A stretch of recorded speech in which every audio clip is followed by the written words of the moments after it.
आपके अपने GS goals channel में आपका स्वागत है। और क्या हाल है दोस्तों, उम्मीद करती हूँ आप सब बहुत अच्छे होंगे।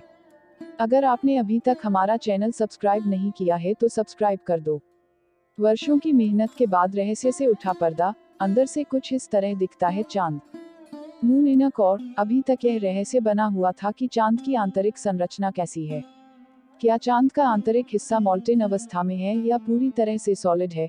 अब इस रहस्य से पर्दा उठ चुका है। वैज्ञानिकों के मुताबिक चांद का कोर सॉलिड है। चांद की सतह के बारे में ज्यादा जानकारी हासिल करने के बीच वैज्ञानिक जगत को उत्सुकता इस बात की भी रही है कि चांद ने अपने अंदर क्या छिपा रखा है। अब जो जानकारी हासिल हुई है उसके मुताबिक चांद का अंदरूनी हिस्सा उतना मुलायम नहीं जैसा पहले कभी विचार था।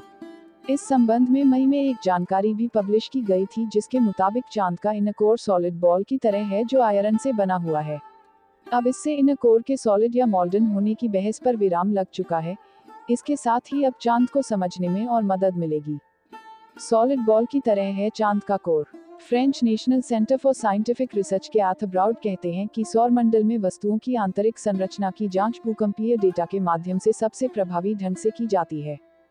जिस तरह से भूकंप से उत्पन्न ध्वनि तरंगे किसी ग्रह या चंद्रमा के अंदर से गुजरती हैं, उससे वस्तु के आंतरिक भाग का विस्तृत नक्शा बनाने में मदद मिल सकती है। हमारे पास अपोलो मिशन द्वारा एकत्र किया गया चंद्र भूकंपीय डेटा है, लेकिन आंतरिक कोर की स्थिति को सटीक रूप से निर्धारित करने के लिए इसका रिजोल्यूशन बहुत कम है।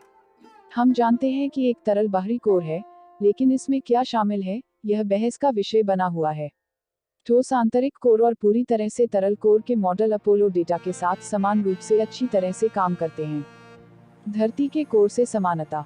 चंद्र आवरण के अंदर गहराई से सक्रिय उलटफेर का वर्णन करते हैं। इसका मतलब यह है कि चंद्रमा के अंदर सघन पदार्थ केंद्र की ओर गिरता है और कम सघन पदार्थ ऊपर की ओर उठता है। यह गतिविधि लंबे समय से चंद्रमा के ज्वालामुखीय क्षेत्रों में कुछ तत्वों की उपस्थिति को समझाने के एक तरीके के रूप में प्रस्तावित की गई है। ऐसा पाया गया कि चंद्रमा का कोर भी पृथ्वी के समान है।